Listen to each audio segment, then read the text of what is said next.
ചോദിക്കുന്ന ചോദ്യത്തിന് അശോകൻ തൃപ്തികരമായ മറുപടി പറഞ്ഞില്ല എങ്കിൽ മനോജിനോട് ചോദിക്കുക. മനോജും പറഞ്ഞില്ലെങ്കിൽ ഞാൻ പറയാം. അല്ലേ അപ്പൊ ഞാൻ ചോദിക്കാൻ തുടങ്ങിയ പിന്നെ ഒരു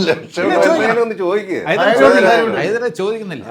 ഞാൻ ചോദിക്കാണ്, ധീരനായിട്ട് മുന്നോട്ട് വന്നൊരു സിനിമ. എനിക്കിവിടെ ഇരിക്കുമ്പോൾ തന്നെ നമ്മളിപ്പോൾ തന്നെ കുറേ തമാശകൾ പറഞ്ഞു.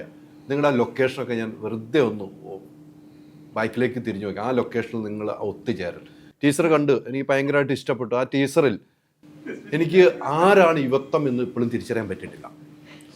ഈ സിനിമ സൂപ്പർ ഹിറ്റ് അടിക്കുമെന്ന് ഞാൻ പറയുന്നു. പ്രേക്ഷകരുടെ മുമ്പിൽ എൻ്റെ മനസ്സിൽ കഴിഞ്ഞ് സൂപ്പർ ഹിറ്റ് അടിക്കാൻ പോകുന്ന സിനിമയാണ്.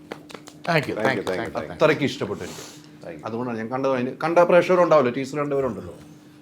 ഒരു ഇപ്പോഴത്തെ തലമുറയും പഴയ തലമുറയും ഒന്നിച്ച് അല്ലേ എന്ന് ആ തലമുറ നമ്മൾ മാറ്റി വയ്ക്കുന്നില്ല.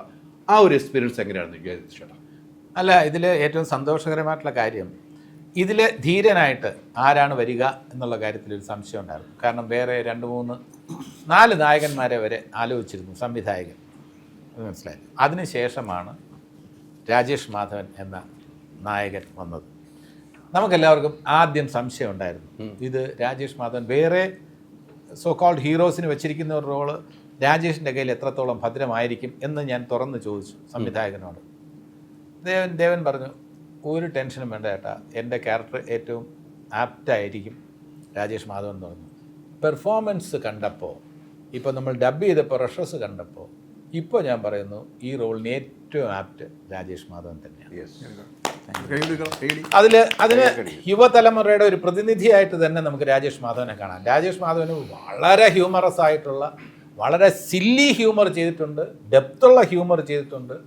ഈ മരണമാസം എന്ന ചിത്രത്തിൽ ഗംഭീരമായിട്ടുള്ള ഒരു വില്ലനെ, അതിൽ ഷാർപ്പ് ഐസ് കൊണ്ട് തന്നെ ഒരു സീരിയൽ കില്ലറിൻ്റെ എല്ലാ ഭാവങ്ങളും വരുത്താൻ കഴിഞ്ഞിട്ടുണ്ട്. അപ്പോൾ രാജേഷ് മാധവൻ എന്ന് പറഞ്ഞ ഒരു വേഴ്സറ്റൈൽ ആക്ടറാണ്. അപ്പോൾ യുവതലമുറയുടെ പ്രതിനിധിയായിട്ട് രാജേഷ് മാധവൻ അവിടെ ഉണ്ട്.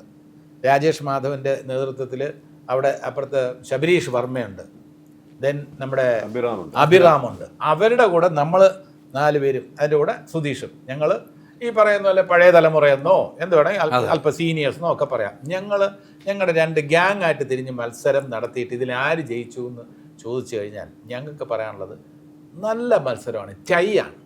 ആരെങ്കിലും ഒരാൾ ഞങ്ങൾ ഒരു പടി മുകളിൽ അല്ലെങ്കിൽ അവർ ഒരു പടി മുകളിൽ എന്ന് പറയാൻ പറ്റില്ല.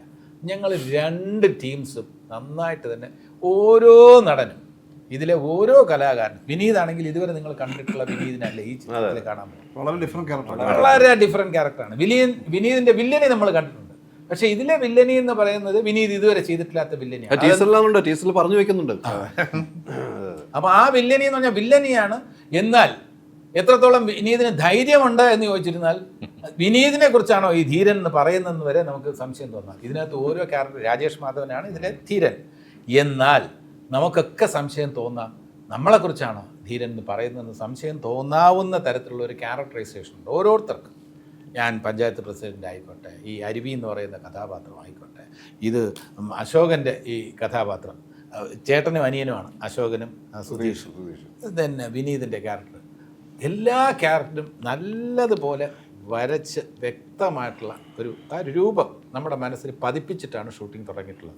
അപ്പോൾ ഈ സീനിയേഴ്സ് വേഴ്സസ് ജൂനിയേഴ്സ് അല്ലെങ്കിൽ പുതിയ തലമുറ വേഴ്സസ് പഴയ തലമുറ എന്ന് പറയുന്ന ആ മത്സരത്തിൽ 2 ടീമുകളും വിട്ടുകൊടുക്കാത്ത രീതിയിലുള്ള ഒരു ഗംഭീര മത്സരം, അഭിനയത്തിൻ്റെ കാര്യത്തിൽ ആരോഗ്യകരമായിട്ടുള്ള ഒരു മത്സരം ഉണ്ടായിരുന്നു.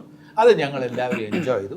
അതുകൊണ്ട് സന്തോഷകരമായിട്ടുള്ള മത്സരം. Correct. Ultra modern kitchen devices, ഒരു കിച്ചണിൽ വേണ്ട എല്ലാ ലേറ്റസ്റ്റ് ബ്രാൻഡുകളും ഇവിടെയുണ്ട്. ലോകോത്തര ബ്രാൻഡുകൾ, original products, wide range. MyG future.